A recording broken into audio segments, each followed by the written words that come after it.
વિદ્યાર્થી મિત્રો, મારી યુટ્યુબ ચેનલમાં તમારું હાર્દિક સ્વાગત છે. આજે આપણે ફાઇનાન્શિયલ એકાઉન્ટમાં પ્રકરણ નંબર 5 યુનિટ 4 ભાગીદારો વચ્ચે રોકડની હપ્તે વેચણી બરાબર છે. એમ ભાગીદારો વચ્ચે ક્યારે રોકડની હપ્તે વેચણી કરવામાં આવે? તો મિત્રો, ભાગીદારી પેઢીનું વિસર્જન તમે 12મા ધોરણમાં શીખી ગયા હશો. તો ભાગીદારી પેઢીના વિસર્જન વખતે શું કરવામાં આવે છે કે ભાઈ, પેઢી પોતે બધી મિલકતો વેચતી આવે છે. એકસાથે તો બધી મિલકત વેચાય નહીં. જેમ જેમ મિલકત વેચાતી આવે તેમ તેમ એ પોતાનું દેવું ચૂકવતા આવે, અને દેવું ચૂકવી આવે પછી કાંઈ વધે તે રોકડ પછી એ લોકો પોતાની રીતે વેચી લે છે. તો એ રોકડ કેવી રીતે વેચાય એના આ દાખલા છે. તો આપણે જોઈએ, ભાગીદારી પેઢીનું વિસર્જન થાય ત્યારે પેઢીની મિલકતો વેચી મળતી કેશ કેવી રીતે વેચી તે આ પ્રકરણમાં અભ્યાસ કરવાનો છે. બધી જ મિલકતો એકસાથે વેચાતી ન હોવાથી જેમ મિલકતો વેચાઈ જાય તેમ રોકડની વેચણી થતી જાય, માટે તેને હપ્તે વેચણી કહેવામાં આવે છે. વળી જમીન વેચાય, વળી કારખાનું વેચાય, કોઈ યંત્ર વેચાય, જેમ જેમ વેચાતું જાય તેમ તેમ એની રોકડની વેચણી કરતા આવવાની. એમ હપ્તાવાર દાખલાની અંદર હપ્તા આપેલા હશે, કઈ તારીખે કયો હપ્તો આવ્યો, કઈ તારીખે કેટલો હપ્તો આવ્યો, એટલે મીન્સ કે કેટલી વેચણી થઈ એનું આપણે ડિસ્ટ્રીબ્યુશન કરવાનું છે. હવે ડિસ્ટ્રીબ્યુશન કેવી રીતે કરવામાં આવે છે? તો એની બે પ્રકારની પદ્ધતિ છે. એક મૂડી વધારાની, એને પ્રમાણસર મૂડીની પણ રીત કહેવાય છે, અને એક મહત્તમ નુકસાનની. એક મૂડી વધારાની ને એક નુકસાનની, બે રીતો છે. બંને રીતે જવાબ એક જ આવે પણ રીત અલગ છે.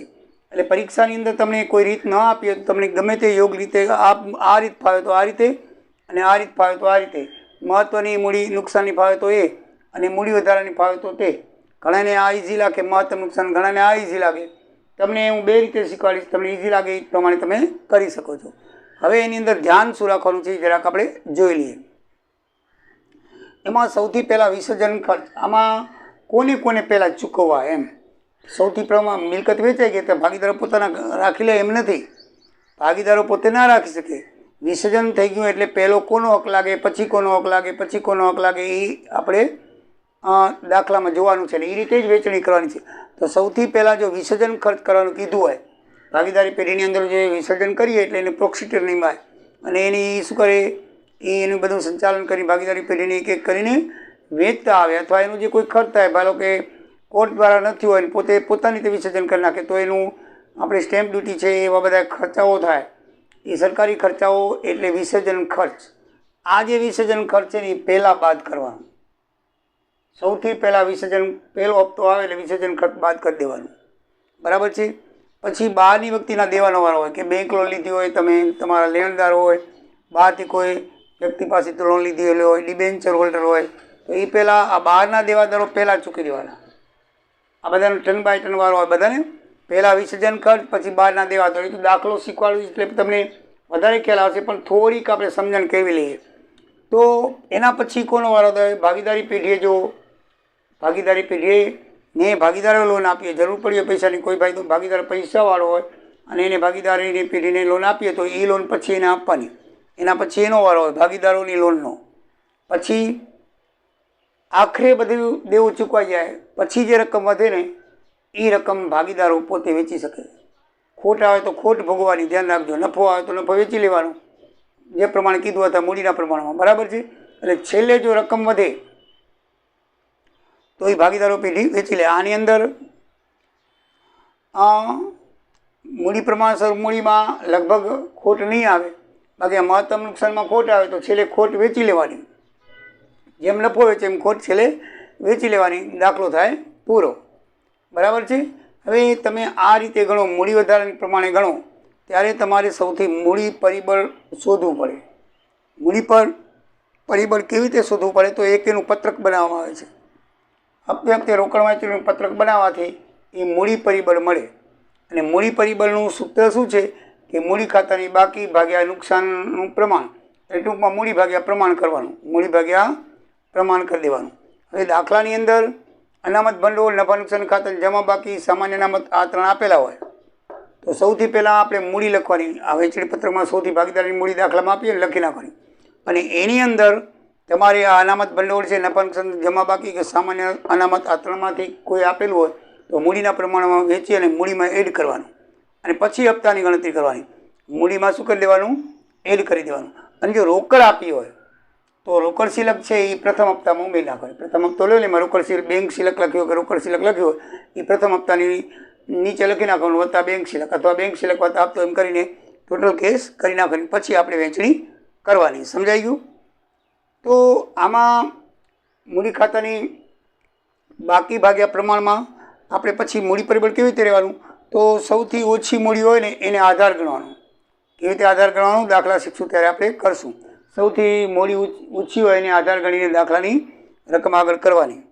હવે સૌથી પહેલાં વહેંચણી પત્રક બનાવવાનું અને મૂડી પરિબળ શોધવાનું. આપણે દાખલો કેવી રીતે ગણવો એમ તો સૌથી પહેલાં વહેંચણી પત્રક બનાવીને શું કરવાનું?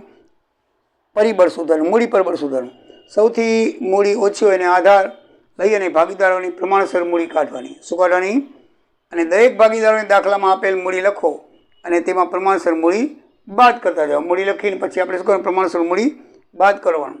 છેલ્લે જે મૂડી વધતી હોય રોકડમાં તો જે વધે છેલ્લે 2 જણાની મૂડી વધે એમાં જેની વધારે હોય એને પહેલી આપી પછી બીજાને આપી પછી શું કરવાની? બીજાને આપવું. એ ધ્યાનમાં રાખવાનું. સૂચના ન હોય તો દાખલો ગમે તે રીતે પણ ગણી શકાય છે. પછી છઠ્ઠું, વિસર્જન ખર્ચમાં વધારે રકમ વધે તો છેલ્લા હપ્તામાં ઉમેરી દેવી અને ખૂટે તો છેલ્લા હપ્તામાંથી બાદ કરવી. હવે ઘણી વખત વિસર્જન આપણે અનામત મૂક્યું હોય, જો વિસર્જન અનામત આપેલું હોય ને તો સૌથી પહેલાં એ બાદ કરવાનું. માનો કે એમાં રકમ ખૂટી તો છેલ્લા હપ્તામાંથી લઈ લેવાની પછી જ વહેંચણી કરવાની અને જો રકમ વધે તો છેલ્લા હપ્તાની અંદર ઉમેરી નાખવાની. આ બાબત ધ્યાન રાખજો. પછી વિસર્જન ખર્ચ અનામત હોય તો પ્રથમ હપ્તામાં પહેલાં તે બાદ કરી પછી જ આગળ ગણતરી કરવી. એટલે અંદર દાખલામાં વિસર્જન અનામત આપેલી હોય તો પહેલાં એ બાદ કરીને પછી જ આપણે પ્રથમ હપ્તાની વહેંચણી કરવાની. મૂડી ચૂકવવાની બાકી હોય તો ભાગીદારે ચૂકવતા પહેલાં તેનું અનામત રાખવું. પાકતા તારીખે જે હપ્તામાં આવતી હોય તેની રકમ ઉમેરી નાખે. એટલે ઊંડી જો આપેલી હોય કે ભાઈ આપણે હિસાબ બનાવતા હોય અને એના પછીની તારીખની ઊંડી પાકતી 2 મહિને 3 મહિને બરાબર છે, તો હપ્તાની રકમ જે તારીખમાં આવતી હોય એ તારીખે ઊંડી ચૂકવી નાખવાની. એટલે કે પહેલાં ઊંડી અનામત રાખી લેવાનું. 5000ની ઊંડી હોય તો 5000 પહેલાં ઊંડી અનામત રાખી પહેલાં હપ્તામાંથી પછી રોકડની વહેંચણી પહેલાં હપ્તાથી શરૂઆત કરવાની. પછી જ્યારે એની પાકતી તારીખ જે હપ્તામાં આવતી હોય એ હપ્તા આવે ત્યારે એમાં એ 5000 ઉમેરી દેવાના અને આપણે હપ્તાની વહેંચણી કરી દેવાની. એટલે મિત્રો આ રીતે બરાબર ધ્યાન રાખવાનું છે. આમાં આપણે દાખલો ગણશું એટલે આપણને બધી ખ્યાલ આવી જશે. તો ચલો આપણે દાખલો ગણીએ એટલે આપણને ખ્યાલ આવશે. તો વિદ્યાર્થી મિત્રો હવે આપણે ઉદાહરણ નંબર 2 જોઈએ. ઉદાહરણ નંબર 2 પાના નંબર 273 ઉપર એબીસી ભાગીદારો છે.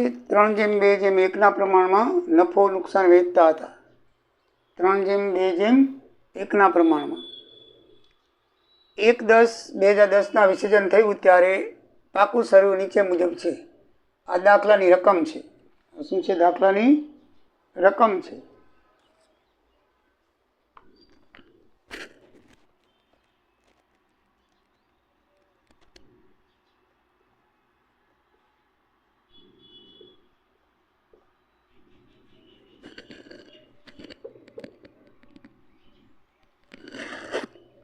દાખલાની રકમ છે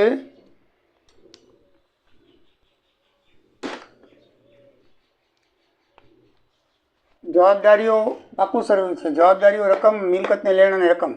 તો જવાબદારીમાં મૂડી 3 જણાની આપી છે. એ 40,000, બી 24,000, સી 8,000 અને લેણદારો 28,000 આપ્યા છે.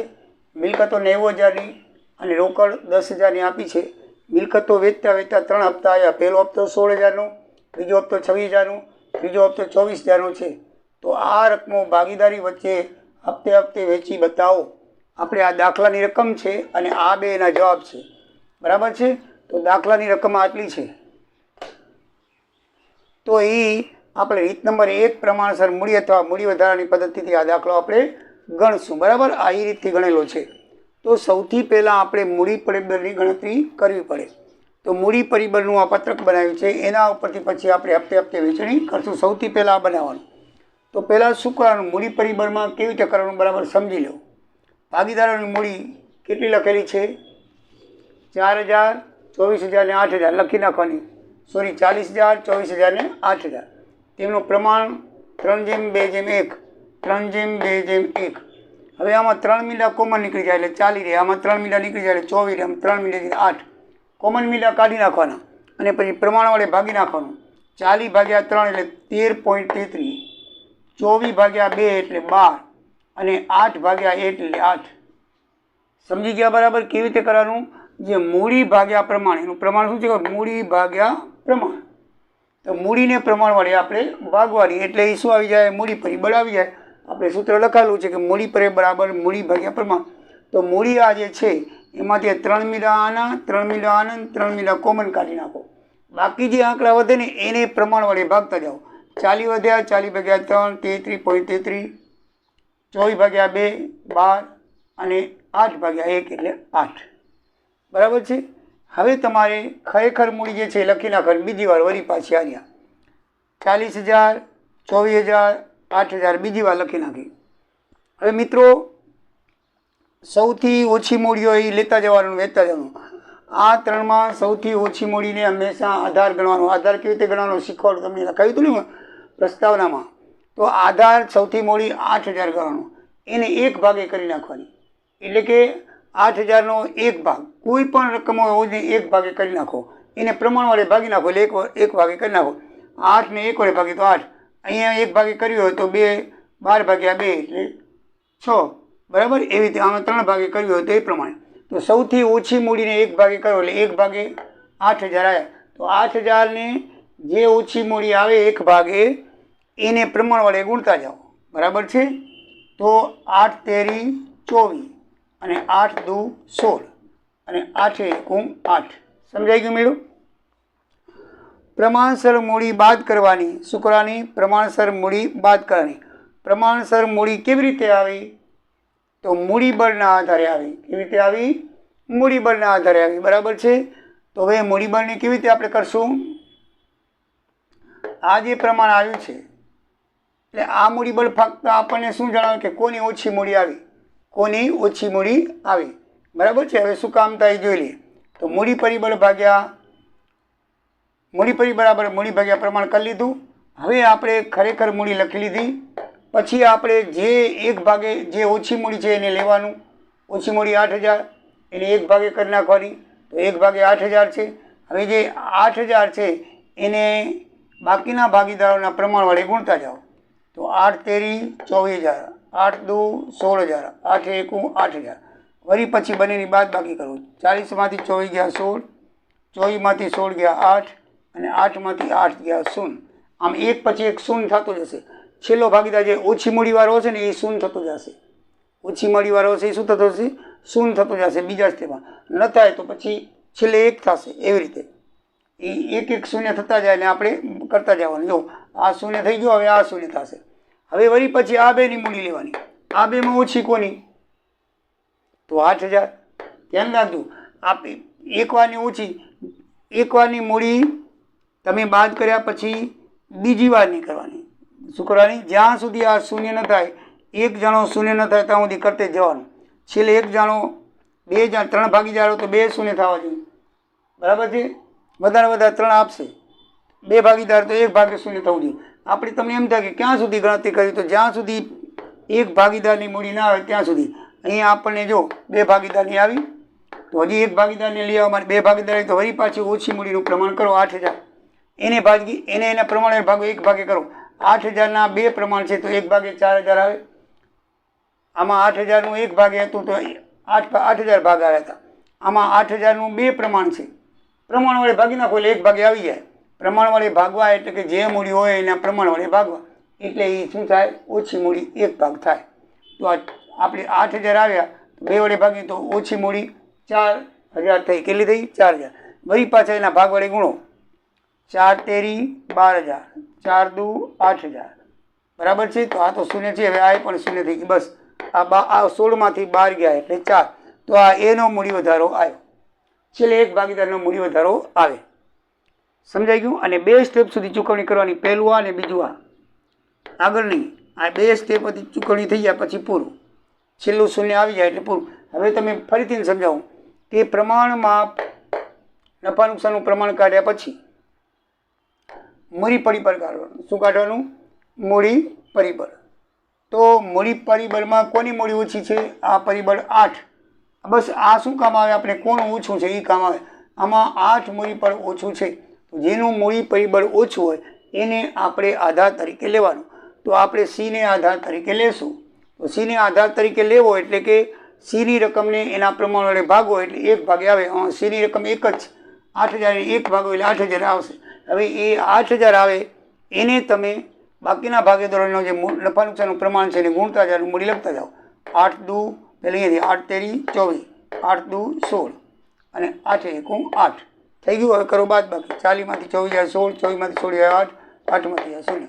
વળી પાછું એનું જ એમને એમ કરતા જવાનું. ક્યાં સુધી? એક જ ભાગ રહે ત્યાં સુધી. બરાબર. તો 8000 હવે ઓછી મૂડી કહેવાય. તો એનો 1 ભાગે એટલે એના ભાગ 2 છે તો 1 ભાગે 4000 આવે. એના પ્રમાણ વડે ભાગી નાખવાનું. 4000 આવે તો 4000 તો વળી પાછું એ 4000 એ 4 તેરી 12000, 4 દુ 8000. આનું તો કંઈ છે નહીં. થઈ ગયું. તો હવે 16 12 4000 વધ્યા. 8માંથી 8 ગયું તો 0. તો મિત્રો આ છેલ્લે આ 4000 વધ્યા ને એનો મૂડી વધારો કહેવાય. આ એનું ખાનું છે. તો એ ચૂકવણીનો ક્રમ કેમ થશે? લેણદારો, પછી એની મૂડી, પછી એબીની મૂડી. પહેલાં લેણદારો જે 28000 છે એને ચૂકવવાના, પછી 4000 એને ચૂકવવાના, પછી આ 12000 ને 8000 એબીનો વાળો આવશે. બાકી જો રકમ વધે તો એ ભાગીદારના ફંક્શન પ્રમાણમાં વેચાશે. એટલે 1 2 3 4. તો પહેલાં લેણદારો ચૂકવીએ. મિત્રો તમે આની અંદર જોઈ લો, લેણદારો 28000 છે. આમાં તમને એમ થાય કે આ વેચણી પત્રક બનાવ્યું છે એમાં કેટલા ખાનાઓ છે? ભાગીદારો પ્લસ જેટલા દેવાદારો છે તે જેટલા લેણદારો હોય તો એટલા ખાના બનાવવાના. આમાં લેણદાર 1 જ છે એટલે 4 ખાના બન્યા. હજી બેંક હોય, ભાગીદારી લોન હોય તો એટલા બધા ખાના લાંબા કરવાના. ખાના અનિશ્ચિત છે. ભાગીદારો પ્લસ જેટલા લેણા હોય બધાના ખાના અહીંયા બનાવવાના આવશે. બધાના ખાના સમજાઈ ગયું? અહીંયા ભાગીદારો પ્લસ લેણદાર 1 છે એટલે 4 ખાના બનાવ્યા. એબીસી ભાગીદાર લેણદાર. તો સૌથી પહેલાં આપણે 28000 લેણદાર ચૂકવું. સૌથી પહેલો હક લેણદારો એટલે આ બહારના દેવા કહેવાય. શું કહેવાય? બહારના દેવા. આપણે કોઈક વ્યક્તિ પાસે લીધેલા પૈસા છે. તો પહેલાં મેં તમને કીધું હતું કે રોકડ સિલક હોય જોઈ લેવાની. સરવૈયામાં રોકડ સિલક આપી છે 10000 તો પહેલાં હપ્તામાં ઉમેરી દેવાની. આ રોકડ સિલક 10000, પહેલો હપ્તો આવ્યો છે 16000નો એટલે 26000 રૂપિયા આપણી કને થયા. 26000 લેણદારને પૂરા ચૂકાઈ નથી તો જેટલા થાય એટલા ચૂકવી દીધા 26000. બાકીનાને કાંઈ આવશે નહીં. હવે પ્રથમ હપ્તો ચૂક્યા બાદ બાકી 2000 લેણદાર વધ્યા. બાકી અહીંના તો એના જ છે. હવે કરો બીજો હપ્તો. બીજો હપ્તો આવ્યો 26000નો તો લખ્યું. બીજો હપ્તો 26000નો. એમાં આપણે જે ચૂકવાના જે બાકી છે ને એ 2000 ચૂકવી દો. બરાબર છે? 2000 ચૂકવી દીધા એટલે એના થયા પૂરા અને બાકીના એમને એમ રહેશે. અને આપણી પાસે હવે રહ્યા 24000 રૂપિયા. કેટલા રહ્યા? 24000 રૂપિયા. તો હજી આપણે ચૂકવણી થઈ શકે એમ છે. તો હવે કોનો વારો આવે છે? લેણદાર પછી એનો વારો હોય. તો એનો મૂડી વધારો કેટલો છે? 4000 રૂપિયા. તો 4000 ચૂકવી દો એને. તો બરાબર ચૂકવી દીધા. તો 24માંથી 4 ગયા 20. બાકી કેટલા વધ્યા? 40માંથી 36. બાકી આને એના જ વધ્યા. હજી આપણી કને 20000 રૂપિયા છે. તો જો તો આ બેને ચૂકવી દો. હવે એ પછી એબીનો વારો આવે છે. કોનો વારો આવે છે? એબીનો. તો આ બેને 20000 ચૂકવી દેવાય. બરાબર. 12000 ને 8000. તો એને બીડીનો વધારો 12000 ને 8000 ચૂકવી દીધો એટલે આપણી કને 20000 થયા પૂરા. કાંઈ વધ્યું નહીં. વધ્યા તો હજી ત્રીજા હપ્તામાં ઉમેર પણ કાંઈ વધ્યું નથી. તો હવે આના કેટલા રહ્યા? એના 24000, બીના 16000 અને સીના 8000 બાકી રહ્યા. હવે ત્રીજો હપ્તો આવે છે 24000. તો જો લેણદારો ચૂકવાઈ ગયા, એનો મૂળ વધારો ચૂકવાઈ ગયો, એબીનો ચૂકવાઈ ગયો. તો હવે કોનો વારો આવ્યો? ભાગીદારોનો વારો આવે. બસ હવે કોઈ ચૂકવાના બાકી. છેલ્લે ભાગીદારોનો વારો આવે. કોનો વારો આવે? લાસ્ટમાં ભાગીદારોનો વારો આવે ત્યારે તમારે મૂડીના પ્રમાણમાં વેચી નાખવાનું. મૂડીનું પ્રમાણ 3 જેમ 2 જેમ 1 છે. તો 12000, 8000 ને 4000 ભાગ આવે. બરાબર છે? તો 24000 મૂડીમાંથી એને 12 મળ્યા, બાકી 12000 રહ્યા. 16000 મૂડીમાંથી એને 8000 મળ્યા, બાકી 8000 રહ્યા. 8000ની મૂડીમાંથી એને 4000 મળ્યા, બાકી 4000 રહ્યા. આને કહેવાય મૂડી તૂટ. હજી આ લોકોને આટલા પૈસા લેવાના રહે પણ હવે હપ્તો નથી, મિલકતે નથી, કાંઈ નથી. એટલે આટલી મૂડી એની તૂટી એટલે મૂડી તૂટ કહેવાય. 12000 એના તૂટ્યા, બીના 8000 તૂટ્યા અને સીના 4000 તૂટ્યા એટલે એને મૂડી તૂટ કહેવાય. હજી રકમ તો આપણે આપી શકાય. હજી આટલા લેવાના રહે પણ એને આટલી ખોટ આવી. મિલકત વેચી વિસર્જન કર્યું તો ત્રણેયને આટલી ખોટ આવી. એમાં દાખલાથી આપણને માલુમ પડે. મિત્રો એકદમ ઇઝી છે. હજી આપણે વધારે દાખલા કરશું એટલે વધારે આપણે ખબર પડશે. કાંઈ નથી. આ પેલું મૂડી પરિબળોનું પત્રક બનાવી અને લેણદાર હોય પહેલાં ચૂકી આઉટ સાઈડના દેવા ચૂકીને પછી ભાગીદારોને પ્રમાણે ચૂકવતા આવવાના. એનો જે મૂડી વધારો એ પછી એના પછી આ મૂડી વધારો આવવાની, છેલ્લે વધે તો ભાગીદારોને મળે. પેલો હક એ નો થાય, પછી એ બી નો થાય, એ ચૂક્યા પછી છેલ્લે વધે તો ભાગીદારોને મળે. તો મિત્રો તમને બરાબર ખબર પડી ગઈ હશે. નેક્સ્ટ વિડીયોમાં આગળ વળી નવા ઉદાહરણ લઈને આ પ્રકરણ આપણે ચાલુ રાખશું. તો મિત્રો સબસ્ક્રાઈબ કરજો. અને હવે બિઝનેસ એકાઉન્ટનું નવું પ્રકરણ પણ શરૂ કરું છું, પુનઃસ્થાપના. એનો પણ વિડીયો તમને આવી જશે, માટે ઝડપથી સબસ્ક્રાઈબ કરજો અને તમારા મિત્રોને પણ સબસ્ક્રાઈબ કરવાનું કહેજો. તો મિત્રો આવજો, ધન્યવાદ, જય સિયારામ, જય દ્વારિકાધીશ.